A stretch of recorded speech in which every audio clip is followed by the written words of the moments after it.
जो आज मुल्क के हालात हैं, सूबे के हालात हैं, हमारे ज़िले के हालात हैं, लाठियाँ खाने के लिए हम लोग आगे रहेंगे।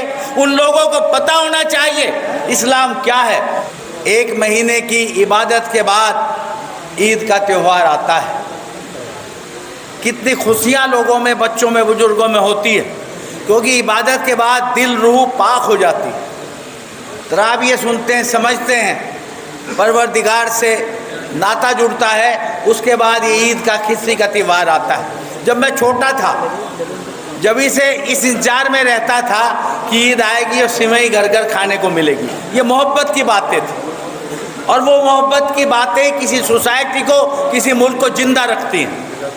मैं अपने मौलाना नजर मोहम्मद साहब की बात से इत्तफाक नहीं करता कि हम 2 नंबर के नागरिक हैं। इस मुल्क को आज़ाद करने में, अंग्रेज़ों से लड़ने में जितना बड़ा रोल महात्मा गांधी का रहा, उतना ही बड़ा रोल हुसैन मदनी साहब का भी रहा, महमूद अली मदनी साहब का भी रहा।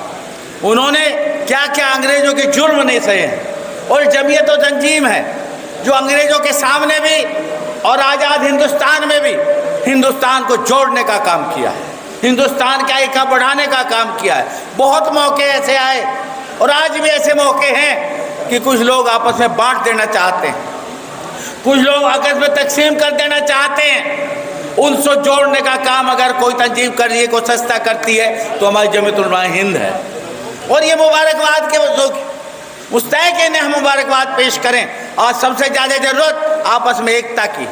ईद और दिवाली मिलन का फ़ायदा तभी है जब हम दिल से, प्यार से, साफ जहन के साथ, मोहब्बत के साथ एक दूसरे से मिलने का काम करें।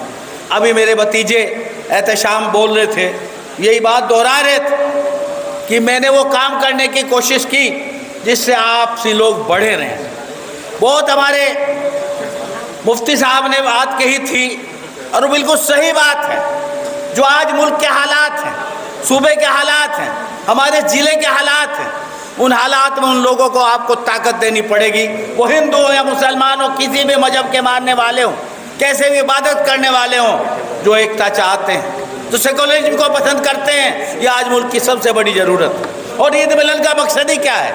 ईद मिलन का, दिवाली मिलन का मकसद ये है कि भाईचारे को बढ़ाने का काम किया जाए, कौमी इत्तेहाद को बढ़ाने का काम किया जाए। उन लोगों को पता होना चाहिए इस्लाम क्या है, उन लोगों को पता होना चाहिए हिंदू धर्म क्या है। अगर हम इस्लाम और हिंदू धर्म को नहीं जानेंगे तो फिरका परस्ती बढ़ेगी। मैं हमेशा से कहता हूँ, जो पक्का मजहबी आदमी है वो कभी फिरका परस्त नहीं हो सकता, और जो फिरका परस्त है वो मजहबी नहीं हो सकता।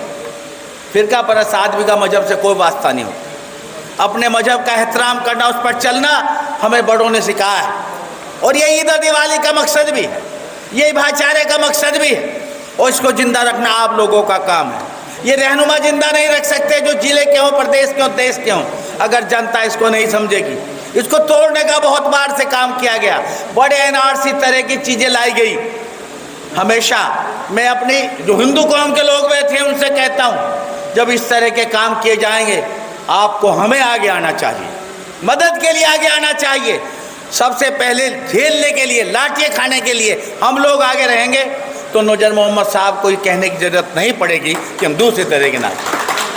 वो दुखी होकर बात कह रहे थे। और जब तक हम लोग जिंदा हैं, मैं वादा करता हूँ, मलिक साहब बैठे, बालियान साहब बैठे, चंदन चौहान बैठे हैं, जब तक हम लोग जिंदा हैं, आपके सामने पब्लिकली कह के जा रहा हूँ कि आपके साथ जाति वो होगी, सबसे पहले उसे बर्दाश्त हम करेंगे। ये हमारी जिम्मेदारी है, जो हमारे बड़ों ने हमें तहजीब सिखाई है, उसको बना के रखना हमारा फ़र्ज है। और जो अपने फ़र्ज को नहीं समझता वो दुनिया में कुछ बन जाए, इंसान नहीं बन सकता। इंसान बनना सबसे पहले ज़रूरी है। वक्त बहुत हो गया, मैं बहुत बात आपके बीच रखता।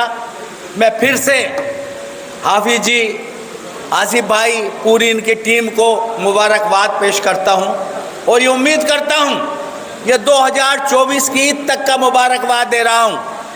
2024 की ईद के बाद परवरदिगार फिर ये मौका दे हमारे जमीयत वालों को, फिर हम ऐसे इकट्ठा हों और इसी खूबसूरती से ईद मनाएं। शुक्रिया, जय हिंद।